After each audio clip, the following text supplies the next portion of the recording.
Hello, welcome to your astrology update for the week commencing the 26th of April. And of course, I'm Kel Gunter, and this is all 13 sign sidereal astrology. What is 13 sign sidereal astrology? It is basically referring to where the planets are right now in this point in time. So it's using astronomy.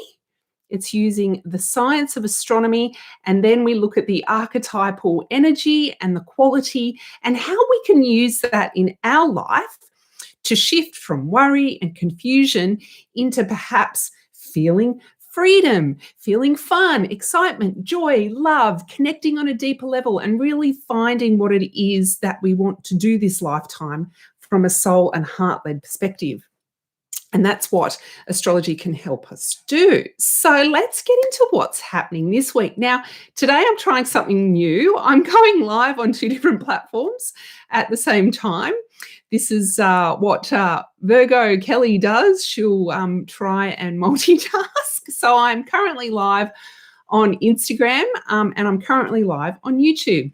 If you are watching live, please say hello. If you're also watching the replay, #replay, say hello, tell me where you're watching from, let me know what your sun sign is. Do you know anything about sidereal astrology? Do you know where your sidereal sun is? If you want to, you can stick your birth date in the comments and I will let you know where your sun would be sitting using 13 sign sidereal astrology. Okay, so what's happening in the sky at the moment? There's a lot going on this week. There is really quite a lot going on. And I feel like it reflects how we're potentially feeling at the moment. That feeling, that desire for change, that desire for something bigger, some more meaning in our life, that's a very Aquarian feeling. And we reconnected with our spirit and our soul. While there was a lot of planets in Pisces, now there's quite a few planets in Aries, and that's enabling us to get things done. However, that starts to dissipate this week. And the first one is Mars is moving into Gemini. So Gemini is really the sign of how we communicate, how we write. Mars is the center for action. So really, it's a great time to get clear and focused and take steps how you can have intentional communication. So that's happening today. Now, if you run a business, it's a really great time to narrow down your message, to perhaps you're narrowing down who you're talking to. And you may actually find that you get more engagement or you may get more clients when you narrow the field. Don't be afraid to narrow the field, is all I'm saying. I've actually really been able to refine what it is I'm talking about as well. And it gets clearer and clearer each day. It's like a spiritual onion. That's what I refer to it as, a spiritual onion. Okay, so that's today. Now, tomorrow we have a full moon. The full moon is at the exact point, it positions itself in Libra. However, as it moves to its full point, it's moving through Virgo. And when it's at its exact point, which means it's directly opposite the sun because the moon is in full illumination, it's sitting in Libra, but it's right on the cusp with Virgo. So in sidereal astrology, when we look at planets on the cusp, we look at planets we look at the qualities that both signs will bring to that planet. So we look at the journey that the moon has taken. Now, this is a full moon. So we're in the creator archetype. Something has come to fullness. We have had a journey, we've grown, and something's come to fullness now. And it's usually linked to a fuller belief in ourselves. It could be a fuller emotional state. It could be a fuller feeling state. Now, this can be both positive or negative, or what I would say both light and shadow. So there's something that's come to fruition in our lives, our emotional state, our feeling state. When it's on the cusp from Virgo, Virgo is kind of, and I know there won't be people that agree with me in relation to what I'm about to say. When it's on the cusp with Virgo, Virgo is kind of like the maverick. I really want you to feel into this archetypal quality of Virgo being the maverick. What is the maverick? Basically, they don't give a fuck what anyone thinks anymore. They've been on their own journey. They've learnt some skills. They've got some knowledge. Right, now I'm going to go out and serve. I'm going to look after myself. I'm going to look after my spiritual health. I'm going to look after my physical health. And now I'm going to go out and serve. And this call with the full moon, and it's a super moon. So it's the closest the moon can get to the earth. That's what a super moon is. Full illumination. And with the moon that close to us and at full illumination, it's kind of like the sun and in creative mode. So the sun in creator mode is full, authentic expression. And when it's transited through Virgo to get to this full state, well, basically it doesn't care anymore what other people think. So the call is to let go of any worries and concerns about what other people might think of you, what the external world thinks of you, with your real feeling and emotional led expression. Now, in the sign of Libra, it's in alignment with you. Right? It's in alignment with your values, in alignment with how you want to connect with others, in alignment with the causes that you want to support and the justice that you want to see in the world, the changes that you want to see. And here you can start feeling into there's change coming in. So there's a lot of air, there's a bit more air sign coming into the energy at the moment. And that means the winds of change, the winds of change. So that's Tuesday. What can you do on the full moon? Full moon's a great time to release and let go of. So basically, you really want to be letting go of anything, any worry or concern that you feel that the external, other people's opinions of yourself. Like, let's let those feelings go. Let's burn them in the pyre and let them go and out into smoke. You know, thank you. You served me somehow, and now it's time to go.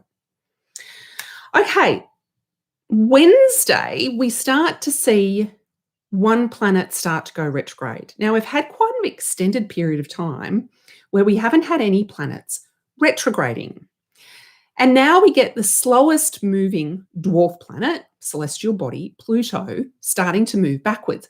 So we get to take kind of an easeful journey into this transition. It's not, Mercury, one of the fastest moving planets that shifts us straight into retrograde for a really, a 3-week condensed period of time. This is okay. Take my words as a reminder to start to now realize that your subconscious does exactly what your conscious tells it to do. Right? So previously, your conscious has told your subconscious mind, this is a thought we've had, this is a belief we've got, and this is what ends up happening, because the subconscious does exactly what you've programmed it to do. So start to notice the subtle repetition, things happening on repeat, similar feelings coming up. Oh, actually, that's your subconscious talking to you. Now, perhaps it's working in light aspect for you and it can stay. But my suggestion is when things are working on repeat and they're holding you back in the belief stakes, in that deep, deep faith in your philosophies and faith in your spirituality and faith in yourself to move through this world and really enjoy it, because that's Pluto in Sagittarius, wants to enjoy this world, all the abundance that it has to offer. We don't want to hold ourselves back. So the archetype of Pluto can help us destroy those thoughts and beliefs that are holding us back, essentially. And its retrograde cycle means that we can go back through any thoughts or beliefs that we have about ourselves, about our spiritual philosophies, about how our life is unfolding, and it's an opportunity to reprogram them. And it's not really destroyer at the moment. Pluto was operating destroy mode last year. So think about what happened for you last year. What changes did you make? Perhaps there was a change you really wanted to make and you didn't get to make it. And now there's an opportunity for you to go back and try again. And that's okay. It's okay to try and make changes again. So the next two aspects that I want to talk to you about is the final one. The second last one is Jupiter moves into Aquarius. And this is a lovely shift because we had a lot of planets in Capricorn for a long time. We've got Saturn in Capricorn for 2 years, right? So that's consistent action. Things may take time. Saturn's going to hold you to account. Be sovereign. Use your discernment. Work towards those goals consistently, right? Make sure that you've got your core foundational methodologies working for you. That's Saturn in Capricorn. Jupiter has been there, making sure that you've got big faith in all of those, right? Big faith in all of those. And you're using your philosophy, your spiritual philosophy, to feed into all of that. Now, with Jupiter moving into Aquarius, and it's going to be a couple of months of Jupiter in Aquarius, we get to have some fun. It's like a blast of air. You get to bring your vision to life by drawing in information from the subtle realms, taking those big ideas and embedding them into your vision. So we have this vision that we want to put out into the world. We want to create change. So now is the time for Jupiter to help you expand into that space. If you did the work with Saturn over here in Capricorn and Jupiter in Capricorn, I want you to be really proud of yourself. I want you to have deep faith and trust in yourself. And now let your vision fly. Don't get too confused with too many downloads and diluting your message. We don't want to dilute the message. We don't want to dilute the vision. We want to expand it. Okay, I'm seeing quite a lot of people's messages getting diluted, and I'm not sure what their real vision is or what their big message is. It's okay to hone in on your vision. It's okay to have, to repeat yourself. And it's okay that maybe there's new information that comes in about that specific vision.